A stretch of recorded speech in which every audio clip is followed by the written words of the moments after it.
Hi friends, ఎలా ఉన్నారు? Welcome to our YouTube channel. టాపిక్లోకి వెళ్ళే ముందు ఫస్ట్ అయితే నా ఛానల్ని సబ్స్క్రైబ్ చేసుకోండి ఫ్రెండ్స్. లైక్ చేయండి, షేర్ చేయండి. ఓకే ఫ్రెండ్స్, టాపిక్లోకి అయితే వెళ్ళిపోదాం. ఈరోజు అయితే మునగకాయలు అండ్ టొమాటో కర్రీ చేస్తున్నాను. సో ప్రాసెసింగ్ ఎలాగో చూసి మీరు కూడా నేర్చుకోండి. చాలామందికి చేసుకోవడం రాదు ఫ్రెండ్స్, అంటే అందరికీ కాదు, కొంతమందికి. సో ఎలా పడితే అలా చేసుకుంటారు. ప్రాసెసింగ్ ఎలాగో చూసి నేర్చుకోండి ఫ్రెండ్స్.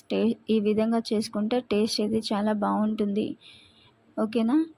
ఫస్ట్ అయితే కర్రీకి సంబంధించిన వెజిటేబుల్ ముక్కలు కట్ చేసుకొని పక్కన పెట్టేసుకోవాలి. అండ్ కడాయి పెట్టుకొని పోపు దినుసులు, ఆనియన్స్, కరివేపాకు, పచ్చిమిర్చి అండ్ పసుపు వేసుకొని బాగా మగ్గాలి ఫ్రెండ్స్. బాగా తిప్పుకోవాలి. తిప్పుకున్న తర్వాత టమాటో ముక్కలు వేసుకోవాలి. టమాటో ముక్కలు వేసుకొని బాగా తిప్పుకున్న తర్వాత టమాటో ముక్కలు ఒక 5 minutes మగ్గిన తర్వాత చూడండి ఫ్రెండ్స్, వీడియోలో చూపిస్తున్న విధంగా మునక్కాడ ముక్కలు వేసుకోవాలి. వేసుకొని కొంచెం వాటర్ పోసుకొని మూత పెట్టుకోవాలి. ఒక పావు గంట అలా ఉంచుకోవాలి.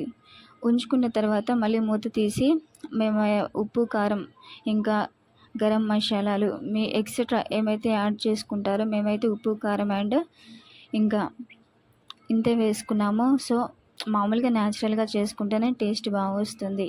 మసాలాలు ఎండకి తినకూడదు కదా, సో మేము న్యాచురల్గా చేసుకుంటున్నాము. చూసారా ఫ్రెండ్స్? Okay, bye friends.